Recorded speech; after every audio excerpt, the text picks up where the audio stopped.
My feet are tangled in the cords of my computer. College tips continue. Number 5, networking. You really need to network. I mean, it seems kind of manipulative to only get to know people because they can help you ultimately in different things that you end up doing in the future. But at the same time, at least here, those are people that, are your friends. So you want to make friends who are in sound design, especially if you're an animator, because without sound it's kind of boring. I was kind of concerned, actually, for the last video if it didn't have any audio, because a voiceover or just silence for that tour would have been so boring. Thank you, Star Kids, for not attempting to get copyrights on those songs so I could use them, because they're awesome. Because I felt like it would be kind of stupid for me to give my senior speech on not breaking copyright laws and then turn around and break copyright laws blatantly. Number 6, don't forget your umbrella. Number 7, make sure you know how to get in contact with the maintenance people, because you don't want your shower exploding and then realize you don't know how to contact them. Number 8, look at the syllabus and work ahead as much as you can. You do want to have your syllabus handy, and maybe print out 2 copies and have one with when you go to class and one to hang on your wall. Number 9, if you have accommodations, make sure everyone knows. Figure out how you learn best, and then inform people. Number 10, keep track of dates, times of things, where they're meeting, all in one place. I need to solidify my calendars into one because there's just too many things all over the place. Number 11, at least as far as our college goes, try to hold off on buying the supplies that you don't need. Like, buy the necessary supplies, but hold off on getting some until you can find them cheaper. Number 12, get to the bus stop at least 30 minutes early. Either the bus is running late, or there are tons of people who want to get on the bus all at one time. Number 13, don't walk around at night alone down dark streets. Though crowds can sometimes be annoying, it's usually better to move in groups or move around crowded, busy streets. Basically anywhere that at least 2 people can hear and see you. Just generally have street smarts. Number 14, don't hold off on doing your laundry until the last minute. Everyone's going to want to do laundry over the weekends. There's some things that need to be washed more regularly, like my clothes that I wear daily, and less regularly, like my sheets and towels, and even less regularly than that, my rugs. I'd probably pick a day where I can just do clothes once a week. Probably a day when I don't have a class in the afternoon, because not everyone has that time free. Or really early in the mornings, unless everyone does really early in the morning, because it's a good time and then it stops being a good time. At my cousin's college, you can actually look on the website and see if there are dryers and washers available in the laundry rooms, and then base your day off of that, so you don't have to go down and be like, oh, there's none available, or oh, everything's free, I'll go get my stuff. Number 15, know that the dryers and washers in the laundry room are not going to be as excellent as your ones are at home. You may have to spend another $1 to dry stuff that just didn't dry. Things just don't get dry unless you put them on full heat.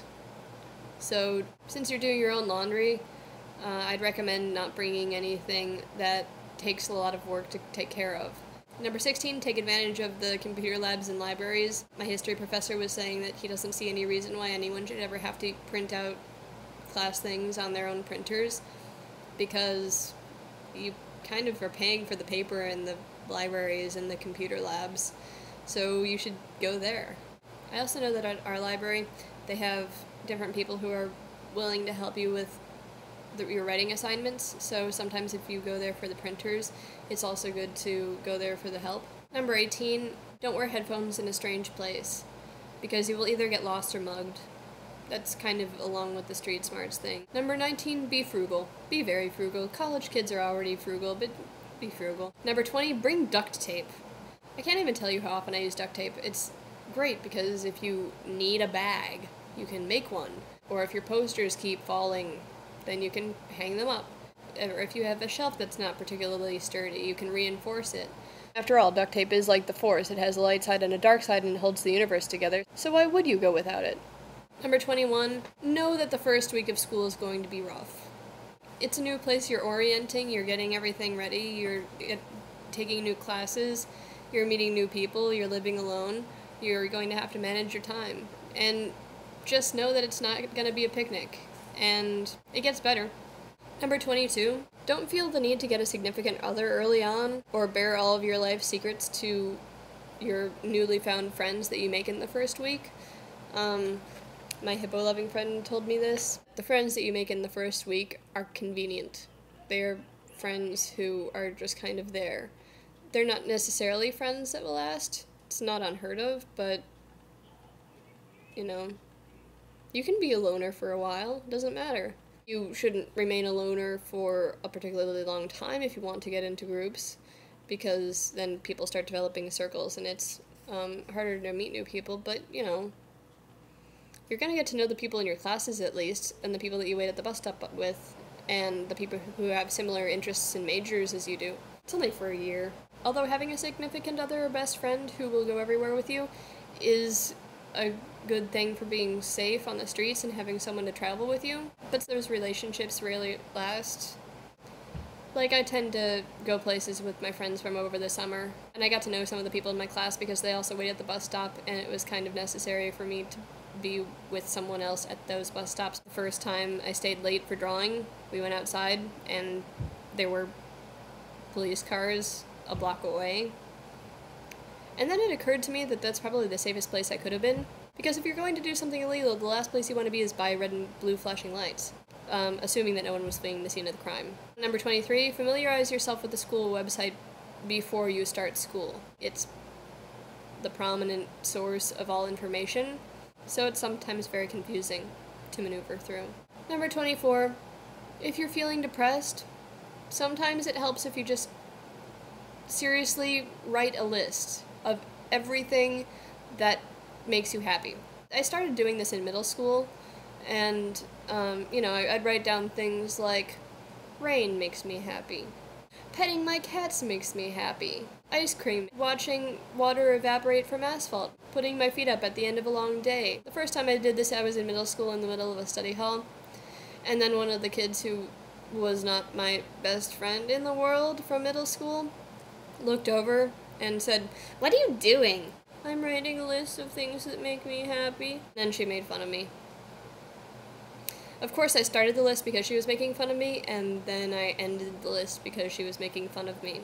But the list returned. Even if it's just in the corner of a piece of paper. I'm taking a test, and I'm like, oh my god, and I write in the corner, I like maple syrup. Or, I like not having flashlight shine in my eyes. And shadow puppets are fun. And may or may not erase those afterward. And then my teacher kind of wonders. Number 25, make sure you have enough sleep. I'm not even kidding.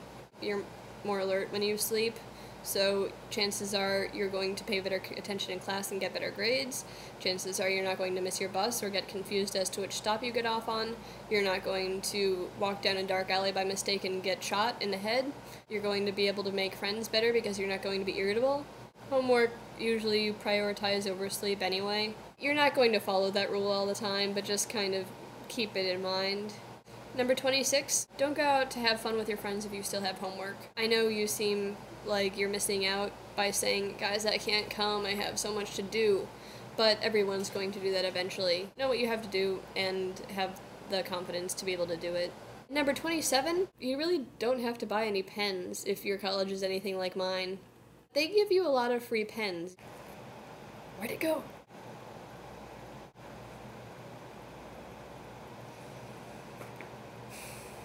Life is good.